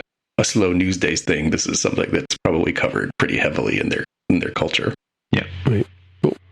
Did you guys finish up The Boys season 3? We did. I did. So it was a crazy season. It was a very over the top, pretty nuts season. What did you guys think of the whole thing, and how do you think it stacks up with the series overall? It was better than season 2. Yeah, I thought. I mean, it does move things along a bit. Yeah, I mean, it's interesting because, you know, Homelander is such an interesting character. Yep. You know, overall. So, you know, and how do you solve a problem for like that, right? And yeah, without giving too many spoilers away, I think the way it ended was kind of interesting. It does leave a lot of things ready for next year too, right? You know, and the big plot point twist in I don't know, I guess maybe we saw that coming, but with the Sun and Homelander, right? Yeah. I forget what happens to Soldier Boy. Soldier Boy, they ended again. Oh, he goes spoiler alert, kids, but they end up putting the mask on him because they create the chemical that can knock him out, and they put him back in the deep freeze. Because killing him is not an option, apparently. Yes, exactly. They'll bring him back out later. What did you guys think of Jensen Ackles as Soldier Boy? It's good. I don't know. Have we seen him in something before? Supernatural. He was on Supernatural for what, like 12 years, 14 years? Okay. That's why he looked familiar. I never really... Is he one of the brothers? Yes. Yeah. I've never watched Supernatural. It hasn't been on my list, but I know that it has a pretty strong cult following. Yeah, I enjoyed his... you know, he's Captain America, right? Soldier Boy. But just kind of like, what would this person be like if he wasn't the golden boy, you know, Chris Evans, Steve Rogers kind of guy? Yeah. And it gets pretty nuts with his character. Oh, I mean, the last couple episodes with the constant smoking of the cannabis. I can't believe you know, this stuff is legal now. You know, I used to bust people's heads for doing this, and and then the thing with the old ladies, and I mean, this whole season felt like it was like a dare, right? It felt like they just kept upping it and upping it and upping it. Yeah, I also thought that it's kind of interesting how. This is a meta sort of thing, but there are definitely people on the interwebs, Reddit in particular, that are like heavily obsessed with like tiering systems for characters and trying to figure stuff out. And one of the weird criticisms I see is like, oh, well, like, you know, the makeup of the 7 doesn't make sense. And I think this season made pretty clear, hopefully for those people, that like, yeah, because it's just a big marketing ploy, right? Like, they put characters on there, they put superheroes on there because they fulfill a certain marketing segment that they want, right? Why is Starlight on there? It's like, well, we found out Starlight's quite a bit more powerful than she sort of seemed from seasons 1 and 2. And that kind of doesn't matter from Vought's standpoint, because they're really interested in the attractive girl from Iowa who's like Bible Belt kind of girl, right? And they had the game the reality TV show where like the Hispanic guy was going to end up being the next character, until they said, oh no, actually we want the Deep to come back as a plot twist, and everything. So it's all sort of built around that, which makes a whole lot of things make to me more sense. And I also think we saw that when you have something like this set up, Homelander isn't really that good of a fighter. I mean, yes, he's powerful, but he leans a lot on that natural ability. Yep. Versus Maeve is, in my mind, like quite clearly the best fighter, because she actually gives a shit and she trains, right? She knows how to fight, and she can certainly take a punch. Even just physically, she might be pretty close to like a Homelander Soldier Boy, but I think she's a better fighter than probably most of those guys, because she does train. She doesn't sit around, get wasted, have coitus with the gilfs. She's actually spends her time like you would think a superhero would do, because she's the Wonder Woman equivalent. Yeah, I think the only thing that I would knock it for this season was obviously there were some pretty transparent parallels between, how they were telling the story of, I don't know, say a person who was using lies to amplify their message and clearly fooling a public that was willing to hear anything as opposed to actually questioning what they're being told. And there was some pretty strong parallels to perhaps U.S. politics being put out there this season, and at times it was a smidge heavy-handed. But Anthony Starr, is so freaking captivating. Like, he is just so good in that role that he always gives you that one little just sort of glimmer of crazy in his eyes. So you're like, oh, that's right, he's incredibly crazy. He's just so good at making you, without looking at the camera and winking, he really gives you that, like, we're crazy here. Like, it's crazy in real life and it's crazy here too, kids. Yeah. And I don't remember the stepfather's name, but I'm just going to call him QAnon stepfather, who's like heavily into worshiping Mother's Milk. Yeah, that's another one that kind of fell under the radar this year. We really had some good plot and character development with some of the characters, but Mother's Milk's arc this season was really good, and so was Frenchie, and so was Kimiko, and like everybody kind of got some play in good ways. It really is a fair ensemble. It's not just all butcher, all one thing or the other. There was lots of moments and good character stuff. Even I can't remember the actor's name who plays the Deep, but God, he's funny. He's so funny. The sort of meek / awkward / disgusting things that he gets up to. Letting Homelander boss him around, letting his wife boss him around, letting the octopus boss him around. It's just so funny, and just he's just so earnestly stupid that it's very funny. It's so funny. Yeah, I thought this was a great season. I enjoyed this series from day one, and I'm looking forward to more and more. Obviously, they confirmed it's coming back for season 4, no brainer. But I'll be curious to see how much more they give us and how much more they want to do, and how much further they can push the envelope, considering this season had some pretty spectacular sex, drugs, violence, everything way over the top. So it's probably the most over the top show on television right now.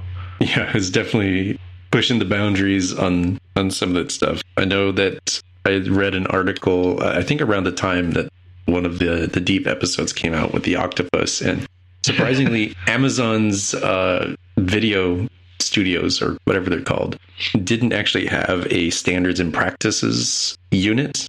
Yeah. And apparently this was like one of the reasons why they put one together to figure out how to handle this sort of stuff. Yeah, I mean, he's got two different scenes involving an octopus in this season, both of which are like just cringing, laughing, bizarro, just absolute episode scene stealers. Yeah, I don't imagine how you go into a meeting to discuss this topic other than going full Billy Butcher of like, oi, so me and my mates need to shoot this man here with Creature from the Briny Deep. So whose bum do I need to tickle to get that robo snap, eh? Yep. Yeah, you would really like to be there for that first pass read by the standards of practice. Oh, no. You're going to do what? Yeah. Well, watch list? Yep. Let's do the watch list. Mm-hmm. So for me, I've got a couple items here. Since I was already on Amazon watching The Boys, realized that season 2 of Upload was out.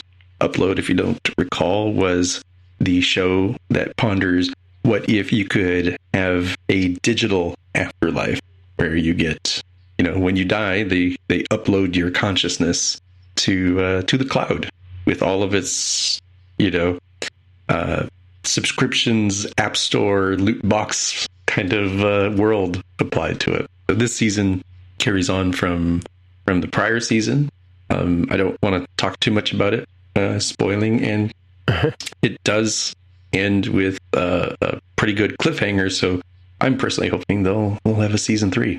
It's something that, like, if you enjoyed,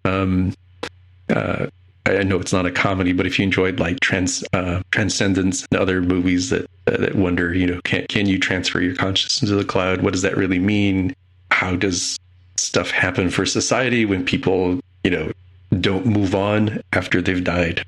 This is a pretty good, sort of satire and comedy about, kind of dark at times too, about those sorts of topics for society at large. Nice.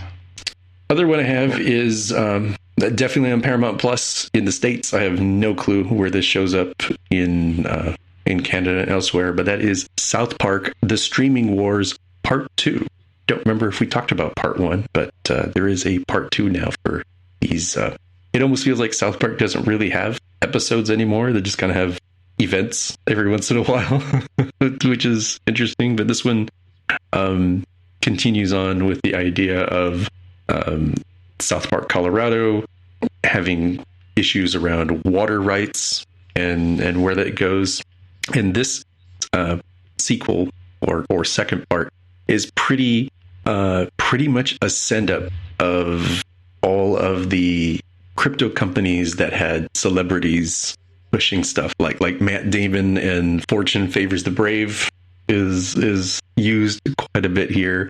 The whole idea of having multiple streaming services and how that devalues the content and the artist while at the same time being a completely unsustainable model is, I think, pretty much telling us what the South Park creators are going through and how they seem to be actively fighting against things like Paramount Plus and HBO Max and etc., even though their series are available there. It's South Park. It's been going on for nearly 3 decades now. You know what you're getting into. It's still pretty extreme. Yeah, I think we've figured out that South Park, the mini movies are pretty much Paramount Plus exclusives here in Canada. I haven't seen them anywhere else. So yeah, I think we still get South Park on Much here in Canada, which is our sort of MTV equivalent. But as far as the movie parts, we don't seem to get those, which is a bit of a drag. But I guess it's inevitable that they're going to want their pieces. I wonder if because they're probably double the length of a regular episode. I think I got to look at the timings. I wonder if they're going to batch it up into a sort of season and show it somewhere for you all. Because it just seems like just too much money to leave on the table to not have it available as, something you could watch. Because it moves plot along, as far as I can tell, from having seen the 5 or 6 regular episodes that came out on Comedy Central and then these exclusives on Paramount Plus. It's not like they're just these weird side stories. They actually do move some plot along. So I'm hoping you all don't miss out on that permanently, and that it's just a timed exclusivity before they decide to cross promote elsewhere. Yeah, I'll be curious. I guess it depends on what their ultimate goal is. If the goal is to shift Canadians' user habits to subscribing, then I think they got to keep that content there. I think they got to try and convert those. Do we got to start doing the Jaime Lopez maneuver where we have the get it for a month, watch all the South Park, and then cancel it again. Yeah. Cool. All right. Mine's straightforward. I just got Better Call Saul. Just started up this week, I guess. The last six episodes of the series, and of course, this dovetails into Breaking Bad. And so yeah, it's interesting. They resolved a couple of plot lines right away, which was really surprising. Surprising and interesting, but yeah. So it's kind of where's Gus Fring coming from, and where's Saul Goodman coming from, and what happens to Saul Goodman's wife, and yeah. So it's gonna be interesting to see. 5 more shows to go, so definitely check that one out. Yeah, I still have to catch up. I haven't watched anything this season yet, so yeah. It's another example of a show that should have the prequel problem, but it doesn't suffer from it, weirdly. Like this, most recent episode, I was like, okay, I guess some stuff needs to happen here. Spoilers, I'm going to assume some characters make it into Breaking Bad unless there's like some timey-wimey multiverse stuff that they bring out of left field. I'm pretty sure I know that these characters continue on to Breaking Bad, and so you would think it would lose tension, but it just really doesn't. They've managed to put the tension into how do we end up where we end up, even though we know that we're going to get there eventually. But I think that's a lesson about really planning it through. I mean, having the continuity between Vince Gilligan doing the original series plus this series, having the same actors come back and be familiar with their characters, and then introducing some new characters that we really deeply invest in, like Kim. It's kind of a lesson in how to do a prequel right and not get caught in your own traps. Yeah, for sure. I mean, just for past few seasons of Better Call Saul to have Nacho and Lalo, just seemingly random throwaway names from Saul Goodman's introduction to Jesse Pinkman and Walter White, have them be fully fleshed out, well thought out, lovable, enjoyable, at least characters is a pretty brilliant task to have. A pretty brilliant job to do. Yeah, they're really good characters too, really good actors as well. Yeah, and I think they can get away with a lot, because even when you're like, you're captivated because there's so many great performances in the series. Mm-hmm. Maybe because it's airing now, maybe it's around for next year's Emmys, but I do not understand how the actress who plays Kim has not been nominated for an Emmy yet. She's incredible. She's absolutely incredible. Mm-hmm. Mm-hmm. Wait till you see her in the last Rhea Seehorn, that's what it's called. Yeah, she's so good. She's so flipping good in that series. Yeah. So I have a bunch of stuff, which I will run through very quickly because I know Tim's concerned about the length of this list. But this was just all the stuff that's coming up in the next little while. So I think since we don't really have anything ongoing now, the only thing that's sort of ongoing right now is Westworld. So I think we can give ourselves a well-earned little summer break here. But it's just there's so much good content coming over the next little while. So July 29th, Paper Girls is coming to Prime. Paper Girls is based on a Brian K. Vaughan comic book series. Brian K. Vaughan, of course, Why the Last Man was also one of his stories. He also was a writer on Lost for a long time. I'll be curious to see how that adaptation goes. It was a good book, so I'll be curious to see how that goes. August 5th, The Sandman coming to Netflix. That's one I think that a bunch of people have an asterisk next to. It's one of those things that everyone has always wanted to do as a live action thing. So yeah, definitely want to see how that turns out. The little mini show, August 10th, I Am Groot, coming to Disney Plus. I think it's going to be a little series of shorts, but seems like a fun premise. The new Walking Dead series, Tales of the Walking Dead, is coming on August 14th on AMC. The next Marvel series, we don't have to wait too long. It's She-Hulk: Attorney at Law, coming on August the 17th on Disney+.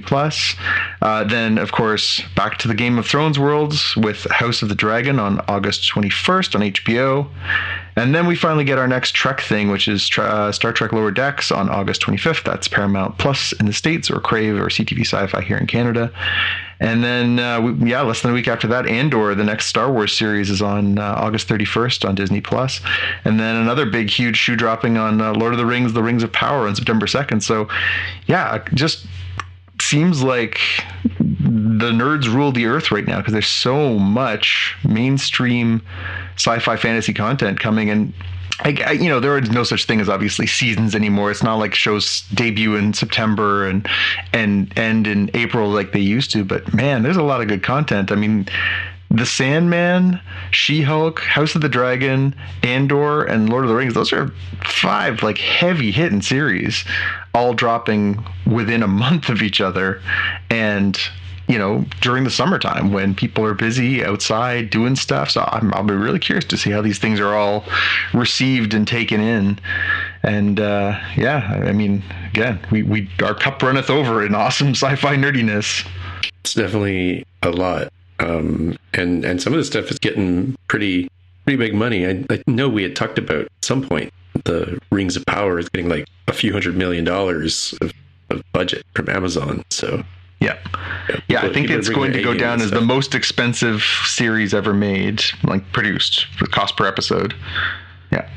Cool. Well, I guess that's it for another week. So, Jonathan, if people want to get in touch with you, where do they find you? I'm always on Instagram and Twitter as @JPK News. And Jaime, if people want to get in touch with you? I'm on Twitter as @DevaTheHair. All right. My name is Tim Mitra, TIMMITRA. On the Twitter machine is where you'll find me. And so until next time, we'll see you in the future. Bye. Bye. Bye. Bye. You've been listening to the Spotcast podcast. If you want to find out more about the podcast or see the episode show notes, visit the Spotcast website at spotcast.com. You can get in touch with us on the website or follow us on Twitter at Spotcast. If you have feedback or questions, send us a tweet with the hashtag AskSpotcast. If you like the show, please consider recommending us to a friend, writing a review on iTunes, or pledging any amount at patreon.com/Spotcast. You can find details on how to help us on our website, spotcast.com/sponsor us. Thanks for listening, and we'll see you in the future.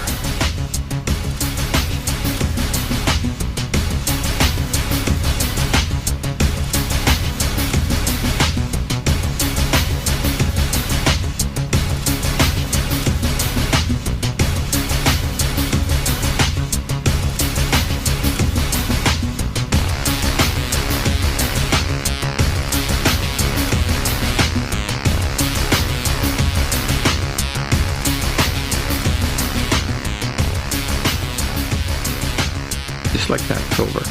It's over. End of the season. 51 episodes. Yeah, that's crazy. I can't believe we did 51 episodes. In a row? That's what happens when they actually start stacking the Trek. That's what happens. We survived. We did. It's crazy to think, though. I mean, to go, I mean, they're taking, like, even between Trek series, they're only taking 6 weeks off, right?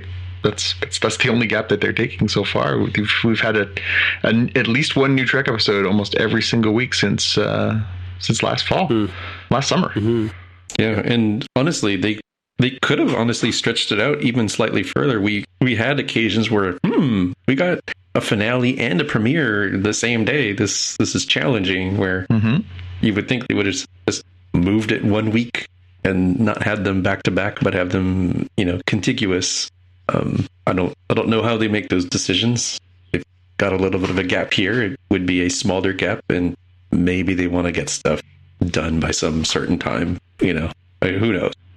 But it points to the challenge we as viewers will have going forward. Of like, for me, I don't currently have Apple TV Plus. I'm like, oh man, there's just like burgeoning set of content over there. That I just decide when to jump back on that train, and I'm counting down the days the months until my El Cheapo Hulu $1 a month Black Friday special ends in like October, November, because it was like a 12-month deal. And I know American Thanksgiving is in November, so come Thanksgiving, it's definitely going off in our household, and something else is taking its place. Yeah, that'll be interesting. So do you still have HBO now? Still have HBO. We should be watching Westworld. We ended up watching that damn Michael Che season 2. Oh, nice. And we watched John Oliver a lot. Yep.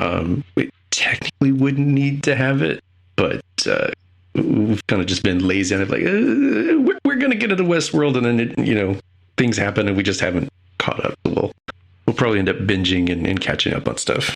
Well, and that'll dovetail into House of the Dragon too, right? Just when you're like, I'm wrapping up Westworld, then you're like, oh, damn it. I was kind of thinking not to mention to my significant other until like, oh, should I cancel HBO? Oh, wait, wait a minute. My calendar here says that Game of Thrones has started. Maybe we should give that a try and see if we go one more month. I've gone. It would have made more sense to have the conversation like last month, I think, when we finished up stuff. Yeah. We just kind of cruising through a couple months of, easy money for HBO. So kudos to them. Yeah. Yeah. Well, and that's the thing. If you look down the list we just talked about, it's everything, right? Like Paper Girls is on Prime and Lord of the Rings is on Prime. So that's 2 on Prime. The I Am Groot, She-Hulk, and Andor are all on Disney Plus. You mentioned the South Park and the Star Trek are on Paramount. The House of the Dragons on HBO. Walking Dead and Better Call Saul are on AMC. So you gotta catch them all. And then Sandman's on Netflix. So you gotta kind of have everything, or you gotta dole them out in chunks, right? So that's the one thing I think. So Sandman, as far as I know, Sandman being on Netflix, I guess they're dropping the entire shebang all at once. I haven't heard anything about them doing their distribution differently, because they do the entire season drop as opposed to episode by episode, week by week.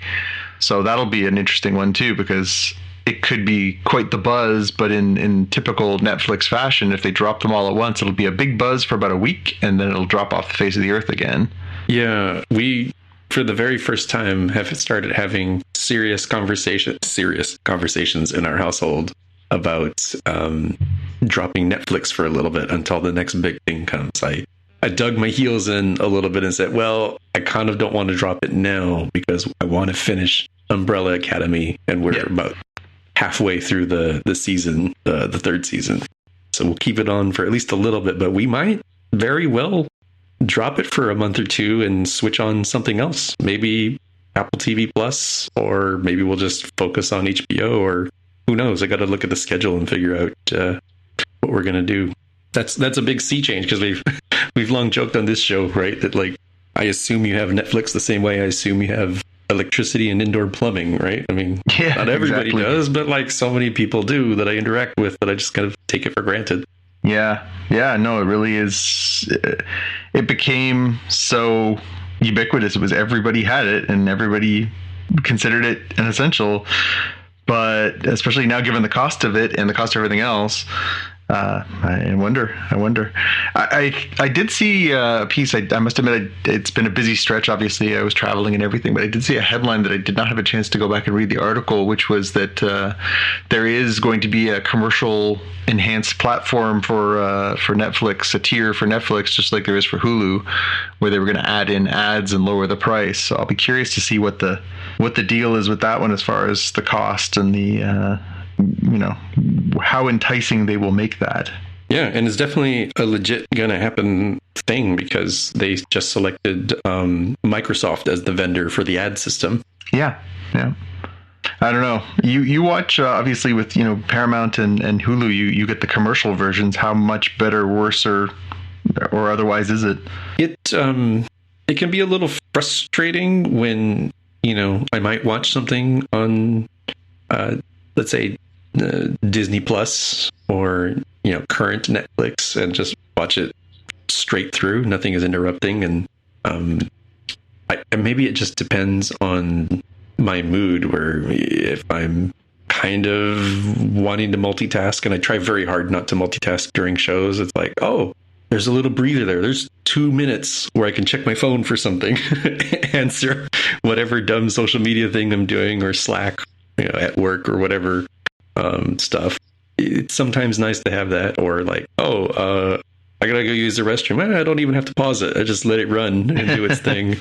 Kind of like, old school, traditional over-the-air television.